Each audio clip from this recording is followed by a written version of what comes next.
आपका वापस स्वागत है। मैं Vivek Bindra, founder and CEO बड़ा बिजनेस.com। आज मेरे चैनल पे एक और powerful story, complete case study देने वाला हूं। 10 बिजनेस लेसन दूंगा। एक 10,000 करोड़ की कंपनी से गरीब आदमी अरबपति कैसे बन सकता है। क्या वो बन सकता है? हाँ, बन सकता है। आज की स्टोरी है एपीएल अपोलो स्टील ट्यूब की। APL Apollo steel tube 10,000 crore के नजदीक पहुंच चुका है टर्नओवर। अपनी मार्केट के अंदर भयंकर मोनोपोली, 2 मिलियन मीट्रिक टन का माल बना भी रहे हैं और बेच भी रहे हैं। छोटा सा था संजय गुप्ता, जो कि चेयरमैन है आज इस कंपनी के, और अपने ही ख्यालों में खोया रहता था। पिता ने कंपनी चालू करी बिहार के अंदर छोटे से गांव में, कंप्लीटली लॉस मेकिंग। लेकिन पहली स्ट्रैटेजी क्या है? करेज, कन्विक्शन एंड कॉन्फिडेंस। ये जब आदमी के अंदर स्ट्रांग होता है तो वो कुछ भी कर सकता है। शुरुआत यहीं से होगी। जब आपके पास कुछ भी नहीं है तो अंदर करेज होना चाहिए, कॉन्फिडेंस होना चाहिए, कन्विक्शन होना चाहिए। मैं कुछ करके दिखाऊंगा। अचानक एक दिन फरीदाबाद में जिस प्लांट से ये 500 टन का माल लेते थे, उसके साथ बैठ के छोले भटूरे खा रहे थे। छोले भटूरे खाते हुए उसको बोले, 500 टन का माल लेता हूं, 5,000 का लेने का दम रखता हूं। तो बोला, 5,000 टन का माल लेगा तू मुझसे? बोला, लूंगा, लेकिन एक शर्त है, पैसे अभी नहीं दूंगा, रेट कम से कम दूंगा। पैसे माल बेचते बेचते दे दूंगा, अभी दे सकता हूं लेकिन बाद में दे दूंगा। और सामने वाले का चेहरा देख के पड़ रहे थे उसको, और वो मन में सोच रहा था 5,000 टन, 5,000 टन, 5,000 टन माल बिक जाएगा। करेज, कॉन्फिडेंस, कन्विक्शन। जेब में पैसे नहीं, सामने वाले को कहानी सुनाई कि 5-10 गुना माल ले रहा हूं तेरे से, मैं रेट कम लगा, पैसे थोड़े दिन में दे ही रहा हूं। इन्होंने उत्साह में माल ले लिया, उसके बाद जान लगा करके उसको बेच भी दिया। इमेजिन करिए, एक आदमी की जेब में पैसा नहीं, 10 गुना माल सस्ते रेट पर उठा करके ले आया। ये वो व्यक्ति है जिसने 50 करोड़ की कंपनी को 10,000 करोड़ बनाया। धंधा तो उनका बढ़ने लगा, 3 लाख टन माल बनाने लग गए। बहुत होता है 3 लाख टन माल, लेकिन ये क्या, इंटरनेशनल एक्सपोजर चाहते थे। सोच बहुत बड़ी थी। कौन सा पॉइंट है? करेज, कन्विक्शन, कॉन्फिडेंस। ये दुनिया भर में जाने लगे। जर्मनी निकल गए, कहते हैं वहां जाके प्लांट देख के आऊंगा, वहां क्या हो रहा है, दुनिया में नंबर 1 क्या कर रहा है, मैं उससे अच्छा कैसे कर सकता हूं। वहां जाके इन्होंने देखा कि कुछ ऐसे भी ऑर्गेनाइजेशंस हैं जो 20 लाख टन माल बना रहे हैं। मैं 3 लाख टन बना रहा हूं, वो 2 मिलियन टन, 20 लाख टन बना रहे हैं। ये देख करके सोचने लगे, यार ये 20 लाख टन बना रहे हैं, अगर ये पॉसिबल है तो मैं भी कर लेता हूं।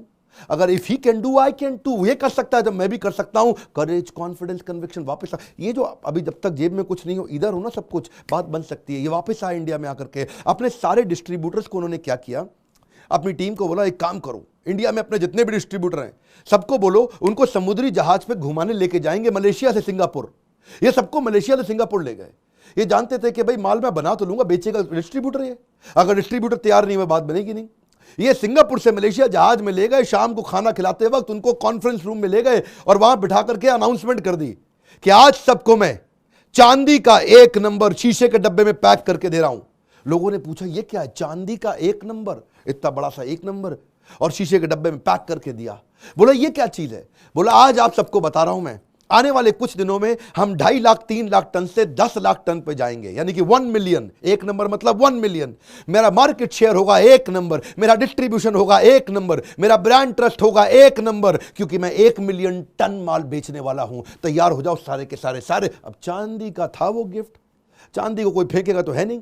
सारे डिस्ट्रीब्यूटर, रिटेलर ने जाकर दुकान में सजा दिया, 1 नंबर, 1 नंबर, 1 नंबर। सब रोज देख रहे, सबके खून में आ गया, 1 मिलियन माल बेचेंगे। उसके तरह से इन्होंने अपनी मैन्युफैक्चरिंग टीम को भी तैयार किया, सेल्स डिस्ट्रीब्यूशन को भी तैयार किया। कहानी बड़ी जबरदस्त थी, करेज, कॉन्फिडेंस एंड कन्विक्शन। आज 1 मिलियन नहीं, आज 2 मिलियन टन माल बेच रहे हैं। इस समय 20 लाख टन बेचने वाली दुनिया के टॉप 5 स्टील मैन्युफैक्चरिंग कंपनी में इंडिया का तो नंबर 1 है ही। दूसरी स्ट्रैटेजी अपनाई, इनोवेशन 80-20 रूल। ये सबको काम आएगा। इनोवेशन 80-20 रूल क्या है? मेरे पास तो कुछ है ही नहीं, ये तो स्टील के पाइप है, सबके पास है। और स्टील के पाइप होते हैं, एक जैसे होते हैं। कमोडिटी मार्केट है, कमोडिटी मार्केट में रेट मैं नहीं तय करता, बाजार तय करता है। बाजार के भाव पे सोना बिकता है, बाजार के भाव पे लोहा बिकता है, बाजार के भाव पे गेहूं बिकता है, बाजार के भाव पे चावल बिकता है। ये तो क्या कमोडिटी मार्केट है, मेरा रेट नहीं है, बाजार का रेट है। मैं ऐसा क्या करूं कि मार्केट में आगे निकलूं, इसको बोलते हैं इनोवेशन 80-20 रूल। ये क्या कहते हैं? अगर मेरे पास 10 आइटम है तो 2 आइटम यानी कि 20% ऐसी बना दो जो किसी के पास नहीं हो। उस 2 के चक्कर में कस्टमर मेरे पास आएगा, बाकी 8 भी लेके जाएगा। मेरी बात समझ आ रही है? देखिए, पहले जो होता ना, जो स्टील पाइप हुआ करता था, वो थोड़ा ना ऐसा बिल्कुल बनाना शेप में होता था, उसमें कुछ कर्व होता था, उसमें स्ट्रेटनेस नहीं होती थी। वो थोड़ा एक बो की तरह होता, तीर कमान वाला होता है ना, बो की तरह होता था। अब अगर गड्ढे के अंदर बोरिंग करना है किसान को खेती करने के लिए, गड्ढे में पाइप डालोगे, पाइप अगर टेढ़ा घुमा हुआ है अंदर जाएगा ही नहीं। लोगों को बड़ी दिक्कत आती थी। ये इनोवेशन लेकर के आए। इन्होंने क्या किया, मैंने बताया ना आपको, इंटरनेशनल एक्सपोजर है जी, करेज, कन्विक्शन, कॉन्फिडेंस। ये जापान गए, वहां से जापानीज रोलिंग मिल लेकर के आए।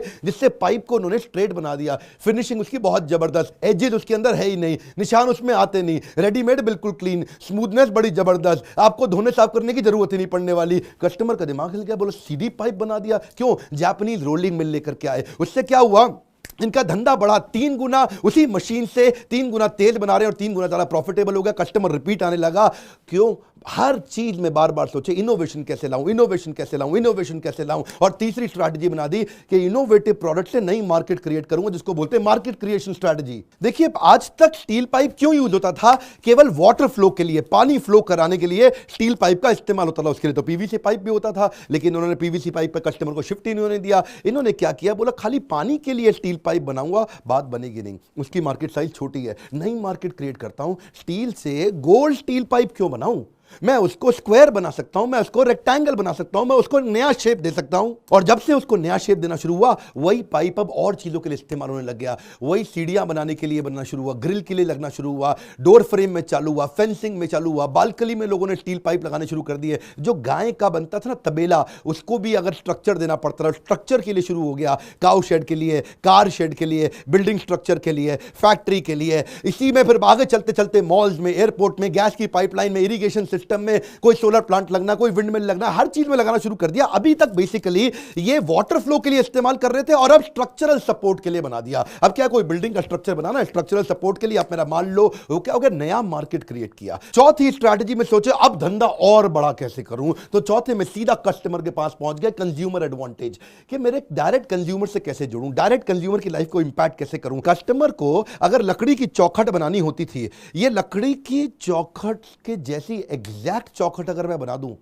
तो स्टील की चौखट लकड़ी की चौखट से 1/3 सस्ती पड़ती है और 10 गुना ज्यादा लंबी चलती है। मेरी बात समझ रहे हैं आप बात को, कि जो चौखट 6,000 रुपए की पड़ती थी लकड़ी की, वो स्टील की पड़ने लगी 2,000 रुपए की। अब लकड़ी कटेगी भी नहीं और ज्यादा पावरफुल भी हो गई, उसकी लाइफ भी ज्यादा लंबी हो गई। और जो स्टील होता है ना, उसकी रिसाइकलेबल वैल्यू होती है। यानी कि अगर आपने स्टील लगाया अपने घर के अंदर आज 1 लाख रुपए का, और 20 साल के बाद आप बेचोगे तो हो सकता है 2 लाख रुपए, 3 लाख रुपए का बिक जाए। क्यों? मेरी बात समझ रहे हैं? क्योंकि लोहे का तो भाव बढ़ना है, लोहे का तो रेट बढ़ना है। लकड़ी में तो आग लग जाती है, लकड़ी में टर्माइट दीमक लग जाती है, लकड़ी इको फ्रेंडली है ही नहीं, लकड़ी के चक्कर में पेड़ कटेगा, लकड़ी और लकड़ी की रीसेल वैल्यू है नहीं, लकड़ी तो बाद में जलाने के काम आएगी। लेकिन अगर स्टील का बना दिया, उसमें ना आग लगेगी, ना दीमक लगेगी और ना पेड़ कटेगा, और उसकी रीसेल वैल्यू भी अच्छी है। तो स्ट्रक्चरल प्रोडक्ट से कंज्यूमर प्रोडक्ट पे आ गए। पहाड़ों पे जब ये एक दफा घूमने गए ना, हिमाचल प्रदेश में, वहां देखा, वहां पर जो घर होते थे, ऐसा घर रहते थे कि भाई बर्फ गिरनी ऊपर, तो उसके अंदर वो जो शेड रहती थी, उसके अंदर लकड़ी का ऊपर रूफिंग होती थी। इसको बोलते हैं फॉल्स सीलिंग। और फॉल्स सीलिंग लकड़ी की होती थी, उसमें थोड़ा बहुत पानी आता था, लकड़ी बाद में फूल जाती थी। 3-4 साल में लकड़ी बदलनी पड़ती है, गरीब आदमी बदल नहीं सकता, अंदर से पानी चोता था। इन्होंने क्या सोचा, भाई ऐसा करें, इसको भी अगर हम स्टील का कर दें किसी तरीके से, तो ये जो 3 साल में बदलना पड़ता है, ये 30 साल तक नहीं बदलना पड़ेगा, रिसाइक्लेबल वैल्यू भी ज्यादा है। फिर इसके बाद इन्होंने पार्टीशन वॉल को, बेंचेस को, स्टेयरकेस को, अपोलो के प्लैंक, अपोलो की चौखट, अपोलो का सिग्नेचर। अब क्या है जी, कमोडिटी से ब्रांड में घुस गए। पैसा तो ज्यादा मिलना ही था। अब ये कंपनी अच्छी चल रही थी, खर्चे भी तो घटाने हैं, क्योंकि जी स्टील में तो मार्जिन कम ही होता है। अब खर्चे कैसे घटाऊंगा, तो 5वीं strategy business process reengineering. जो भी बिजनेस का प्रोसेस है, जिस स्टेप के बाद अगला स्टेप आता है, स्टेप के बाद अगला स्टेप आता है, इन सारे स्टेप्स में अगर कुछ स्टेप घटा दूं तो उस स्टेप की कॉस्ट कम हो जाएगी। तो बिजनेस प्रोसेस को उन्होंने री इंजीनियर किया। पहले जो स्टील की शीट हुआ करती थी, स्टील की शीट पे जब जिंक ऐड करना ताकि उसको जंग ना लगे, तो जिंक ऐड करने के लिए वो टोटल 4 स्टेप होते थे। कुछ ऐसा सोचते थे कि इनके स्टेप को छोटा कर दूं, 4 स्टेप को 3 स्टेप कर दूं, मेरी कॉस्ट 10% कम हो जाएगी। असेंबली लाइन पे ही स्प्रे करने का सिस्टम डाल दिया। असेंबली लाइन पे ही प्रोडक्ट के ऊपर ऐसा स्प्रे कर दूं कि वहीं जिंक लग जाए। उससे क्या होगा जी, फिर से स्टेप कम हुआ, स्टेप कम हुआ तो मेरी कॉस्ट कम हुई, बहुत तेजी से चला, उससे स्पीड भी आ गई, तो टाइम, एनर्जी, मनी तीनों बच गया। अब क्या है जी, प्राइस, कॉस्टिंग को कम करना है ना, तभी तो मार्जिन आएगा। अच्छा, थोड़ा गियर शिफ्ट करूं, बीच में आपको फिर से याद दिला देता हूं, ये सारे पॉइंट बड़े पावरफुल हैं। अब जो बता रहा हूं उसको बोलते हैं कंज्यूमर रेलेवेंस। कंज्यूमर रेलेवेंस पे पूरी दुनिया चल रही है कि सबसे रेलेवेंट चीज कस्टमर के लिए क्या है। यहां पे इन्होंने क्या किया, अपनी छठी स्ट्रैटेजी है customized fit versus forced fit. 2 प्रकार के साइजेस थे, customized sizes versus forced sizes. वो जो रेक्टेंगुलर और स्क्वायर पाइप बनते थे ना, वो सारे पाइप में पाइप एक जैसे ही बनते थे, और किसी में दम नहीं था फैक्ट्री के अंदर कि हर कस्टमर के हिसाब से कस्टमाइज तरीके से बना दे। ये नई टेक्नोलॉजी लेके आया, इसको बोलते हैं डायरेक्ट फॉर्मिंग टेक्नोलॉजी। बोले जो कस्टमर को चाहिए मैं वही कैसे बना के दूं, ये सोचो, ये सोचो। उसको चाहिए अगर 99 इंच का तो 99 इंच दूं, 100 इंच नहीं दूं मैं उसको, क्योंकि 1 इंच फालतू देने के कारण उसका टाइम भी लगता है, उसकी लेबर भी लगती है, उसके बाद उसको कटिंग भी करनी पड़ती है, उसका वेस्टेज भी हो जाता है। जैसे ना एशियन पेंट्स एक बारी एक ऐड लेके आया था, मेरे वाला पिंक, मेरे वाला पिंक। क्या था उन दिनों ना, वो एक गोली होती थी, पिगमेंट होता था कलर का। दुकानदार को ड्रम दे दिया जी, और उसी के अंदर वहीं पे पिगमेंट ऐड कर दिया, तो पिंक चेंज हो गया थोड़ा। नहीं यार ये पिंक मेरे वाला नहीं है, अच्छा थोड़ा और ऐड कर देता हूं, अब आपके वाला अभी होने वाला है, अभी पूरा नहीं, अच्छा थोड़ा और ऐड कर देता हूं आपके वाला, ये मेरे वाला पिंक है। इसका मतलब क्या हुआ, कस्टमर के लिए जो मोस्ट रेलेवेंट चीज है वो कैसे दी जाए। अगर कस्टमर को 90 इंच चाहिए तो आप 100 इंच का माल क्यों दे रहे हो उसको। अगर कस्टमर को 95 किलो चाहिए तो आप 100 किलो का माल क्यों दे रहे हो उसको। तो कैसे इतनी कस्टमाइजेशन कर दूं। लेकिन फैक्ट्री बड़ी है, बड़ी फैक्ट्री के अंदर बार बार मशीन की सेटिंग चेंज करें, 10 घंटा लग जाता है एडजस्ट करने के लिए कि वो ट्यूब के हिसाब से, नए डायमेंशन के हिसाब से पूरी मशीन को एडजस्ट करने में। लेकिन डायरेक्ट फॉर्मिंग टेक्नोलॉजी लाते ही वो जो 10 घंटा लगता था वो 30 मिनट में एडजस्टमेंट हो जाता है। तो अब जो जैसे अब शर्ट होती है 36 साइज की, 38 साइज की, 40 साइज की, 42 साइज की, 44 साइज की, पर अगर आपका साइज 41 है तो बड़ी मुश्किल हो जाएगी शर्ट ढूंढने में। 42 पहनो थोड़ी लूज हो जाती है, 40 पहनो थोड़ा पेट बाहर आ जाता है, आदमी परेशान हो जाता है। इसको बोलते हैं कि मैं कंज्यूमर रेलेवेंस पे काम करूं, और रेलेवेंस पे काम करने के कारण बिल्कुल एग्जैक्ट रिक्वायरमेंट पूरी करनी शुरू कर दी। ये था असली ब्लू ओशन। इस ब्लू ओशन के अंदर सर्विस का टाइम रिड्यूस हुआ, कस्टमर का विश्वास बढ़ गया, कस्टमर को कम खर्चे के अंदर ज्यादा रेलेवेंट चीज मिली, उसका टाइम बचा बहुत। अब था जी 7वीं strategy, distribution is real promotion, promotion is not promotion. ये बड़ी कमाल की चीज है। क्या कहते हैं, अगर आपको अपना प्रमोशन करना है तो एडवर्टाइजमेंट पे पैसा मत लगाओ, पहले डिस्ट्रीब्यूशन नेटवर्क पे लगाओ, अपनी जड़ों को मजबूत रखो, नीचे से पूरे गहरे देश के अंदर फैल जाओ। एक जमाना हुआ करता था, जरा बात ध्यान से सुनिएगा, केवल 15-20 बड़े डिस्ट्रीब्यूटर होते थे इंडिया में, जो भी स्टील पाइप बेचेंगे केवल 15-20 होते थे पूरे भारत के अंदर। अब उनकी दादागिरी थी, पूरा भारत उन 15-20 के पास था, अपनी टर्म्स पे काम करते थे, उधार माल उठाते थे कंपनी से, पैसा बाद में देते थे, मार्जिन भी ज्यादा मांगते थे। दादागिरी थी ना इनकी। इन्होंने उनसे रिश्ता बनाए रखा, उनको हाथ जोड़ के प्रेम करते थे, उनसे झगड़ा नहीं किया। शुरू में पैरेलल स्ट्रैटेजी बनाई। जो छोटे शहर है, डिस्ट्रीब्यूटर बड़े शहर में बैठा है, जो छोटे शहर है टियर 2 टियर 3 नीचे तक चले गए, वहां जाके इन्होंने अपने डिपो बनाए, अपने वेयरहाउस बनाए, कंपनी से माल सीधा वेयरहाउस में पहुंचाते हैं, और आसपास छोटे माइक्रो डिस्ट्रीब्यूटर बना दिए। तो हुआ क्या, 15 डिस्ट्रीब्यूटर की जगह इन्होंने 650 डिस्ट्रीब्यूटर बना दिए। अब वो 15 पे डिपेंडेंस खत्म हो गई, अपने खुद के 650 हो गए, यानी कि देश की जड़ों के अंदर गहराई तक चले गए। फिर उन 15 डिस्ट्रीब्यूटर को माल देना बंद कर दिया, उन पे डिपेंडेंस खत्म हो गई। तो क्या हुआ, एक लेयर कम हुई। वो जो मोटी लेयर थी ना, वो अपना मार्जिन लेता था, जो बड़ा वाला लाला डिस्ट्रीब्यूटर था उसका मार्जिन अब इन्होंने खत्म कर दिया। तो उससे क्या हुआ, इनकी कॉस्ट कम हुई। और दूसरा जो फ्रेट कॉस्ट थी इनकी, क्योंकि अब इनका डिपो है वहां पे, और लोकल मैन्युफैक्चरिंग यूनिट इन्होंने 10 कर दिए पूरे देश के अंदर।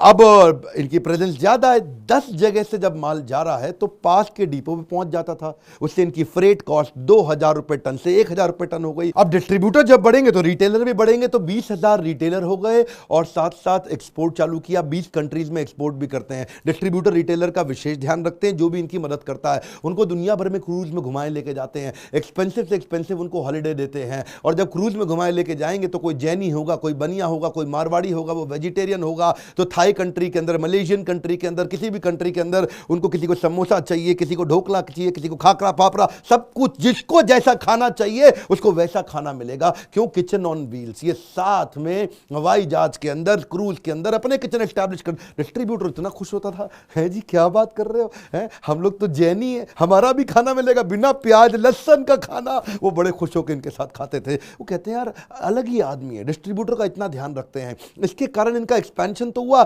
लेकिन अब क्या है, अब इन्होंने देखा पूरे देश में मैं फैल चुका हूं, पूरी दुनिया में मैं फैल चुका हूं, अब मैं करूंगा एडवर्टीजमेंट।